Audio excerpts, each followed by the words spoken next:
Assalamualaikum warahmatullahi wabarakatuh. Perkenalkan, nama saya Deni Marliana Laila, NIM 1262052021168 PGMI 3A. Video ini saya buat untuk memenuhi tugas mata kuliah Pengembangan Media dan Sumber Belajar MISD yang diampu oleh Ibu dosen Uswatun Hasanah. Pembelajaran hari ini yaitu tema 2, selalu berhemat energi. Subtema 1, sumber energi. Pembelajaran ke-1. Materi yang akan kita bahas pada hari ini yaitu yang pertama, sumber energi matahari.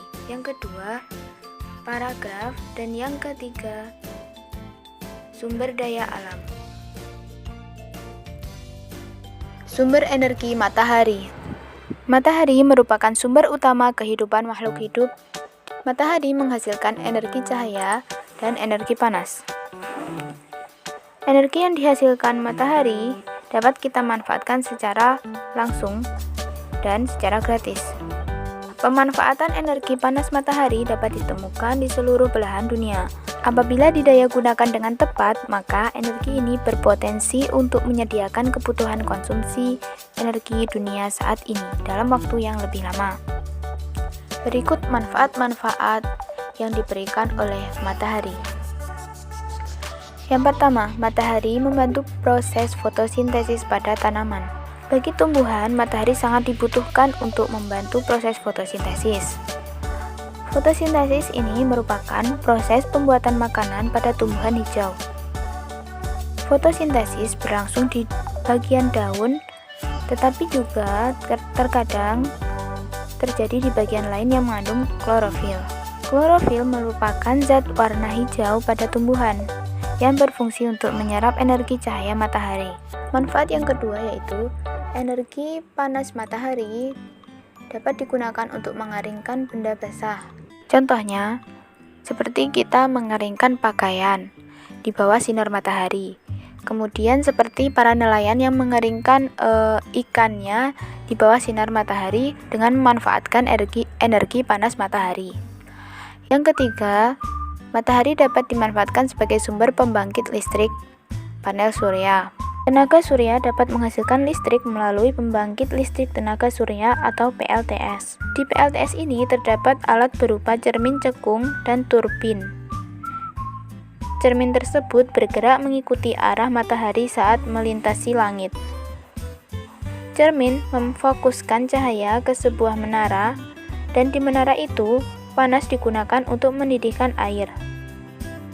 Uap air menggerakkan turbin sehingga menghasilkan listrik. Listrik tenaga surya membantu penerangan aktivitas manusia. Manfaat yang keempat yaitu energi matahari dapat membantu pembentukan vitamin D. Pembentukan vitamin D ini dapat kita lakukan dengan cara olahraga di bawah sinar matahari di pagi hari. Dan kita juga bisa melakukannya dengan cara berjemur di bawah matahari ketika mulai jam 7 sampai jam 9 pagi. Paragraf. Paragraf merupakan bagian dari karangan atau tertulis dan juga bagian tuturan atau lisan. Sebuah paragraf ditandai oleh suatu kesatuan yang lebih luas. Paragraf terdiri atas sejumlah kalimat dan saling bertalian untuk mengungkapkan gagasan tertentu. Kalimat-kalimat tersebut merupakan perwujudan gagasan pokok dan gagasan penjelas. Jadi, paragraf merupakan susunan dari gagasan pokok dan gagasan penjelas. Contoh paragraf. Perhatikan kalimat berikut ini. Dalam satu alinea ini termasuk dalam satu paragraf. Matahari sebagai sumber energi panas. Kalimat tersebut merupakan gagasan pokok. Kalimat setelah gagasan pokok itu dinamakan gagasan penjelas yang menjelaskan kalimat dalam gagasan pokok. Sumber daya alam.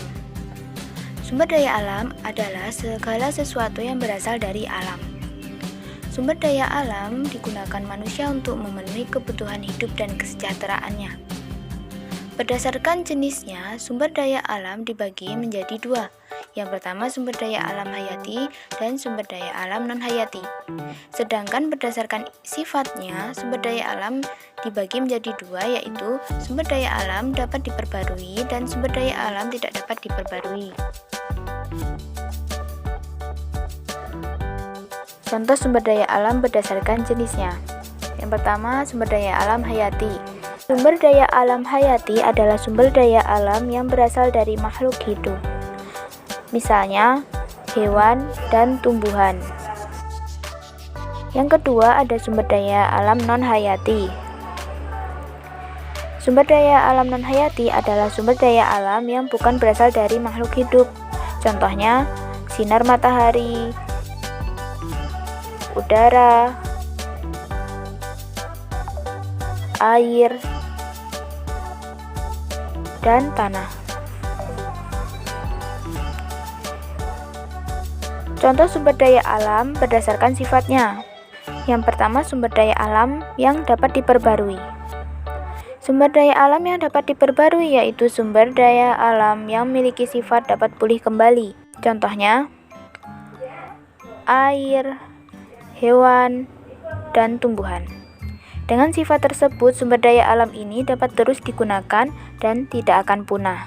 Yang kedua, yaitu sumber daya alam tidak dapat diperbarui. Sumber daya alam yang tidak dapat diperbarui adalah sumber daya alam yang akan habis apabila digunakan secara terus-menerus. Contohnya, minyak bumi, batu bara, dan gas alam. Sumber daya alam ini dapat habis karena tidak mengalami daur ulang. Semakin banyak penggunaan sumber daya alam, maka akan semakin cepat pula habisnya. Sumber daya alam ini biasanya terbentuk melalui proses tertentu dan memerlukan waktu yang sangat lama. Sekian pembelajaran pada pagi hari ini. Semoga apa yang saya sampaikan dapat bermanfaat untuk kita semua. Kurang dan lebihnya saya mohon maaf. Wassalamualaikum warahmatullahi wabarakatuh.